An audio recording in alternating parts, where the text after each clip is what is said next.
गोटे मुख्यमंत्री और वीके पांड्यान को कड़ा भाषा रे समालोचना करिसेंती बीजेपी नेता तथा ब्रह्मपुर लोकसभा प्रार्थी प्रदीप पाणिग्राही। जदि तांको विरोध रे आरोप आसीची ताहले मुख्यमंत्री और पांड्यान को विरोध रे भी अभियोग अछि। मुख्यमंत्री को विरोध रे कोइला दुर्नीति अभियोगर तदंत केते दूर गला बोली से पालटा प्रश्न करिसेंती। गतकाली चिकिट रे प्रचार बेले प्रदीप को अभियुक्त बोली दर्शाइथिले पांड्यान। सेपटे प्रदीप लगाइथिबा अभियोग नै पांड्यान किमा मुख्यमंत्री कोनोसी प्रतिक्रिया मिली पार नै। 26 जन लेखा छिड़ला खल्लीगोट लेखा छिड़ले सोरडा लेखा छिड़ले कोलसरा लेखा छिड़ले आस्का टे हम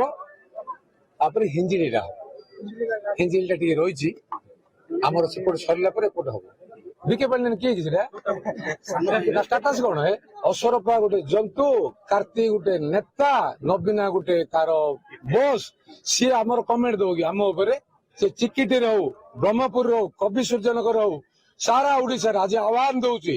जदि मो माटीर पुओ मो ना आरोप आसी नवीन पट्टनायक ना आरोप आसी नवीन पट्टनायक ना कोयला स्काम केते थर सीबीआई इनक्वारी करिछि